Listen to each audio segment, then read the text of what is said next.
사복음서 같이 보기 시간입니다. 마가복음 13장 1절에서부터 13절 말씀이고요. 마태복음 24장 1절에서부터 14절까지 말씀, 또 누가복음 21장 5절에서부터 19절까지 말씀입니다.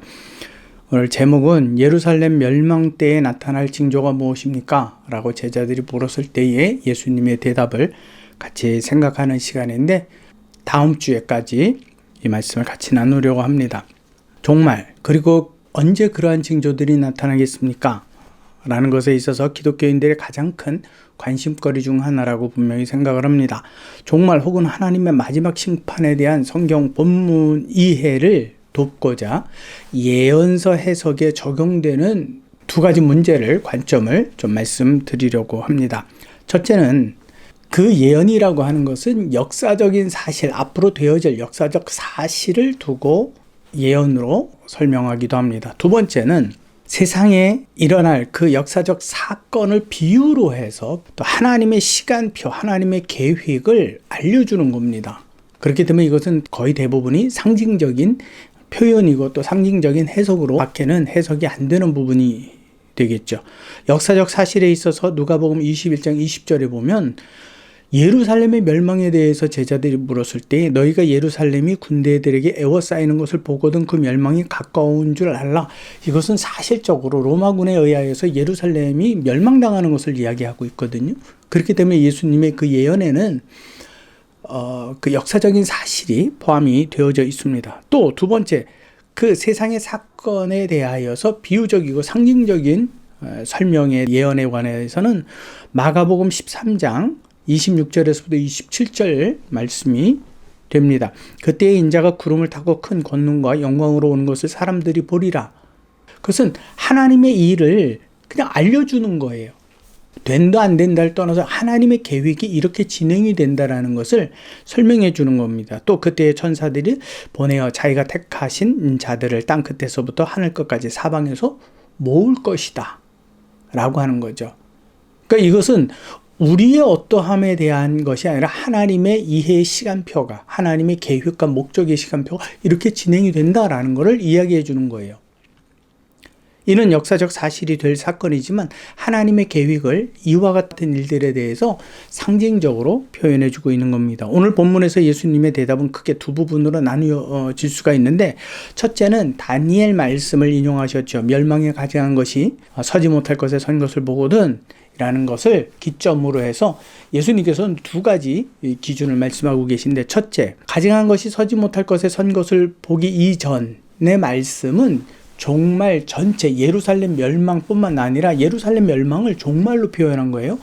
전체적인 상황 가운데서 이러한 일이 일어날 것이다 라고 설명을 하고 있고, 그 가증한 것이 서지 못할 것에 서는 것을 보거든 이란 그 이후의 설명에 있어서는 대환란의 사건, 아주 극심한 마지막 심판 때에 이르는 그 사건을 두고 예수님께서 집중적으로 설명하고 계시고 또 예언으로 말씀하신 부분입니다.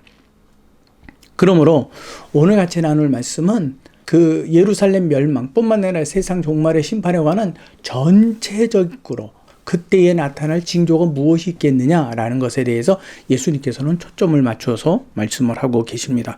오늘 제자들은 예루살렘 성전의 아름다움과 그 권위에 대해서 예수님에게 동의를 얻고자 이야기를 한 겁니다. 그래서 이스라엘의 이와 같은 성전이 있으면 얼마나 자부심을 갖게 하는지 모르겠습니다. 그쵸, 예수님? 이런 말이에요. 그래서 마가복음에는 제자 중 하나가 이렇게 얘기했다고 하고, 또 마태복음에서는 제자들이 이렇게 얘기했다고 하죠. 그런데 누가복음 21장 5절을 보면 어떠한 사람들이 성전을 가리켜 그 아름다운 돌과 헌물로 꾸민 것을 말하며 예수께서 이르시되 라고 기록을 하고 있습니다. 아무튼 누군가에게 있어서는 예수를 따르는, 직접적으로 따르는 사람이든지 그렇지 않은 사람이든지 그 예루살렘 성전에 대한 자부심, 그 자랑이 엄청났다라고 하는 것을 설명해 주는 겁니다. 그래서 그들은 예루살렘의 성전의 아름다움을 재차 확인하는 과정이었습니다. 그때 예수께서는 뭐라고 말씀하십니까? 내가 진실로 진실로 너희에게 이르노니 이 돌 위에 돌 하나도 남지 아니하고 다 무너질 것이라고 말씀을 하고 계시죠. 이것은 역사적인 사실입니다. 그러면 이것을 우리가 조금 다른 좀 상징적인 해석으로 이해를 해본다면 어떻게 되겠죠? 사람에게 있어서 예루살렘 성전처럼 내가 자부심 갖고 있을 만한 것이 무엇이 있을까요? 많지요. 많죠. 굉장히 많습니다. 건강도 있고, 부도 있고, 권세도 있고, 또 내가 가진 학식도 있고, 명예도 있고, 여러 가지가 있지 않습니까? 자녀들에 대한 부분들도 있고요. 또 내 친인척 관계들도 있고요. 내 핸드폰 번호 봐봐. 여기에 이렇게 이러한 사람들이 다 내 친구야. 그렇다면 그것은 내게 있어서 예루살렘 성전과 같은 자부심이에요. 자랑거리가 되죠. 근데 예수님의 말씀은 뭐라 그래요? 하나도 남지 아니할 것이다. 하나도 남지 않게 할 것이다. 그러시면서 말씀하신 것이 종말에 나타난 그 예루살렘의 멸망에 나타난 그 증거들이 무엇인지 아니? 거기엔 첫째, 사람의 미혹을 받지 않도록 주의해라. 그것은 많은 사람들이 내 이름으로 와서 사람들을 미혹할 것이야. 그러니까 나는 이 세상에 없을 것이야. 그런데 없기 때문에 다른 사람들이 나인 척하고 올 거야. 거기에 너희가 속아 넘어가지 마. 그래서 마태복음 24장 11절과 12절에 보면 거짓 선지자들이 많이 일어날 것이고 불법이 성함으로 많은 사람들의 사랑이 식어질 것이다 라고 이야기하고 있죠. 자, 누가복음 21장 8절에는 뭐라고 되어 있느냐면 내가 그리스도라 하며 때가 가까웠다 하겠으나 그들을 따르지 말라라고 아주 예수님께서 하나님의 아들이 친히 직접적으로 경계에 경계를 더하셨습니다. 두 번째, 난리와 난리, 민족이 민족을, 나라가 나라가 대적할 것이고 곳곳과 처처에 지진과 기근이 일어날 것이다. 그러나 그것은 재난의 끝이 아니라 시작이다. 그러므로 너희가 속지 말아라. 그리고 재난의 시작에 있어서 너희가 두려워하지 말아라. 그 말씀을 해주고 계신 거예요. 조건은 뭐죠? 나를 믿는다면 이라는 조건이 거기에는 포함이 되어져 있는 겁니다. 이뿐만 아니라 형제가 형제, 아버지가 자식을 대적하여 죽는데 내어주게 될 것이다. 서로가 대적하게 되는 거죠. 그러니까 사랑이 식어진다라는 거예요. 근데 우리가 생각하는 여기서 사랑이라는 것이 아하부, 즉 애정을 갖는 정도의 그런 사랑이 분명히 아닙니다. 이것은 제가 여러 번 다른 곳에서도 설명하고 있는 바지만 성경이 이야기하고 있는 사랑은 그러한 인간적, 육체적인 부분의 관계, 부모와 자식 간의 관계, 친구와 우정 간의 관계, 이런 부분의 사랑이 아닙니다.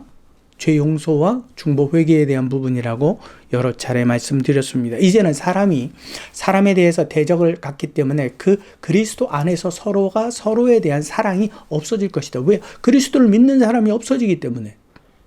그러니까 어쩔 수 없이 미움과 미움이 서로 마주보고 있는 상황이 되는 겁니다. 그러나 정말로 종말이 온다라고 하면, 그 끝이 온다라고 하면 예루살렘이 완전히 멸망함을 설명을 한다고 하면 바로 만국에 복음이 전파되어야 할 것이다 라고 말씀합니다. 마가복음 13장 13절에 보면 또 너희가 내 이름으로 말미암아 모든 사람에게 미움을 받을 것이나 끝까지 견디는 자는 구원을 얻으리라 말씀하셨죠. 끝까지, 이 복음이 전해지는 그 끝까지, 그때까지 견뎌야지만 너희가 진정으로 구원함을 얻는 거야. 중간에는 구원이 없어. 그 말씀을 해주고 계신 거예요. 우리는 이 정도 믿으면 되겠지, 이 정도면 잘 믿는 거야, 나만한 열심히 있나 봐봐. 그러한 계산이 있다면 그것은 잘못된 계산입니다. 여기에서 보면 복음이 만국에 전파되어야 할 것이다 라고 말씀을 하고 있는데, 여러분 이거 잘 들으십시오. 전 세계가 지금 인터넷망으로 지금 둘러싸여져 있습니다. 그렇죠? 어딜 가서든지 핸드폰과 모든 것들을 인터넷을 사용할 수 있죠. 그 인터넷 가운데에는 여러분 전 세계에 전파될 복음의 내용이 전부 저장이 되어 있습니다. 이해가 되십니까? 신약시대나 구약시대에서는 사람이 전부 필사를 하는 상황이었기 때문에 그것은 굉장히 이스라엘에 국한적일 수밖에 없었습니다. 근데 그것이 그리스도의 십자가와 부활과 또 승천으로 또 성령의 임재하심으로 말미암아 점점 넓혀가기 시작을 했죠. 근데 사람이 끝까지 다 알 수 있는 세상 끝이라는 것은 없습니다. 어떻게 끝까지 갈 겁니까? 끝까지 갈 수 있는 방법은 딱 하나입니다. 인터넷입니다. 저는 그렇게 믿습니다. 근데 그 인터넷 속에 전할 복음이 차곡차곡 쌓여져 가느냐? 아닙니다. 이미 채워져 있습니다. 문제는 단말기의 문제입니다. 핸드폰이든지 또 노트북이든지 컴퓨터든지 이와 같은 단말기의 문제가 되는 것이지, 이미 복음이 땅끝까지 전하여질 그 분량은 이미 다 채워져 있습니다.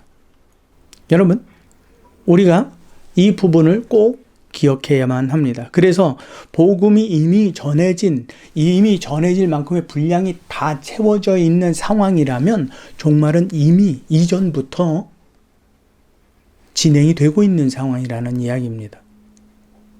오늘도 바로 그 종말의 시간입니다. 마태복음 24장 13절에 보면 또 이런 말씀을 합니다. 그러나 끝까지 견뎌야지만 구원을 얻는다. 견디다라는 것은 참다, 인내하다, 꿋꿋함을 지니다라는 뜻입니다. 요동치 않는다라는 말이에요.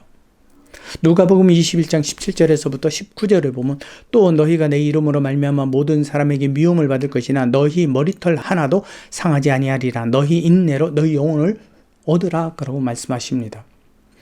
그 믿음의 인내를, 끝까지 믿음을 놓지 않는 그 믿음의 인내, 믿음의 꿋꿋함을 가져야만 구원함을 얻는다라는 말씀이에요. 여러분, 믿음은 변할 수가 없습니다. 근데 세상의 건강은 변합니까? 변하지 않습니까? 내가 건강을 믿고 있다면 그것은 하나님을 믿는 것이 아닙니다. 내가 물질을 두고서 평안함을 누리고 있다라고 내 스스로가 나를 위로한다면 그것은 믿음이 아닙니다. 왜요? 세상의 물질과 세상의 권세와 세상의 건강과 세상의 지식은 다 변하기 때문에 그렇습니다. 이걸 여러분들이 정확하게 이해를 해야만 합니다. 종말이 또 예루살렘의 멸망이 언제 또 어떤 징조로 오든 그것은 큰 문제가 되지 않습니다. 가장 중요한 것은 복음이 만민에게 전파되었느냐 되어지지 않느냐, 이미 전파되었다라고 저는 말씀을 드리고 있습니다. 그렇다면 이것은 우리가 환난의 끝이 아니라 환난의 시작에 우리가 서 있다라는 거죠. 그리고 이 끝은 언제든 하나님께서 결정하시는 그날에 우리에게 임하는 날이 되는 겁니다. 그러므로 우리는 종말에 서 있는 것이고 예루살렘 멸망의 시간에 서 있는 겁니다. 여러분, 때가 가까웠습니다. 이런 이야기를 하면 굉장히 불편해하시는 분들도 있을 겁니다. 왜 그런 말을 하지? 왜 그렇게 단정을 하지? 그러나 그 단정은 제가 한 게 아닙니다. 예수 그리스도께서 내가 곧 다시 오마 약속하셨고 사도들이 그 말씀을 믿은 대로 그렇게 목숨을 걸고 전했습니다. 그들은 그 종말의 날이 바로 오늘이라 믿고 그들은 달렸습니다. 자기 목숨을 내어주면서까지. 만약에 종말이 오늘이 아닐 수도 있잖아 라고 믿고 싶은 것은 저와 우리의 신념일 뿐이지 그것은 성경적이지 않다라는 겁니다. 여러분, 우리는 종말을 관찰하며 주의를 기울이는 믿음을 가지고 생활합니까? 전 세계적인 전쟁이 아니기에 무관심하지는 않습니까? 러시아와 우크라이나인데 또 이스라엘과 또 그 주변 국가들인데 그것은 우리의 문제가 아니지 않아? 그러나 이것은 종말의 아주 작은 징조들로 여러분들이 볼 필요가 있습니다. 전 세계뿐만 아니라 대한민국 안에도 물이 부족한 상태입니다. 희한하지요? 비도 많이 오고 눈도 많이 오는데 물이 부족해집니다. 땅 속에 있는 물들이 다 사라지고 없어집니다. 경작할 물이 없습니다. 그 논과 밭에 댈 물이 부족합니다. 대한민국뿐만 아니라 전 세계적으로 인구가 감소하고 있습니다. 이것은 생육하고 번성하라라고 말씀하신 하나님의 창조의 목적에서 벗어난 일들이 지금 인간의 삶 가운데 계속 드러나지고 있습니다. 땅은 지진으로 흔들리라고 만들어 놓으신 게 아닙니다. 근데 지진이 일어나고 있습니다. 하나님의 목적하신 바에서 지금 벗어나고 있는 거예요. 왜요? 시간이 가까웠기 때문에. 다만 내 가족은 건강하니까, 가족은 이러한 권세를 누리니까, 내 가족은 나와 내 가족은 사업이 이렇게 번창한 경제적 부를 누리니까 안심이다? 그만큼 어리석은 사람이 없습니다. 나는 그러한 것을 믿으면서 하나님 안에, 믿음 안에 있다라고 스스로 생각하는 것은 하나님을 그저 내 것을 보장해 주는 어떤 우상 정도로밖에는 생각하지 않는 일입니다. 다시 한번 생각하십시오. 지금 전 세계 가운데 복음이 전파되지 않은 게 아닙니다. 전파될 양은 이미 다 채워져 있습니다. 누구든지 핸드폰이라든지 또 노트북이나 컴퓨터를 통해서 언제 어디서든지 모든 정보를 전부 받아들일 수 있는 상태가 되었습니다. 준비되어지지 않은 게 아니라 다 이루어진 상태라는 사실입니다. 여러분, 때때로 우리는 이것이 사람이 직접 가야 된다라고만 생각을 하니까, 그러니까 아직까지도 들어가지 않은 곳이 많으니까 아직도 종말이 오려면 멀었네 라고 계산을 하게 되지요. 그러나 이것이 이미 인터넷상으로 다 그 충분한 양이 채워져 있는 상황이라면 우리의 발은 빠르게 움직여야만 합니다. 우리의 마음은 급하게 움직여야만 합니다. 여유 있게 있을 시간이 없습니다. 여러분, 그렇기 때문에 우리가 이 종말의 시점을 우리의 생각으로 판단할 것이 아니라 성경적인 관점에서 세상의 문제들을 투영해 볼 수 있어야만 합니다.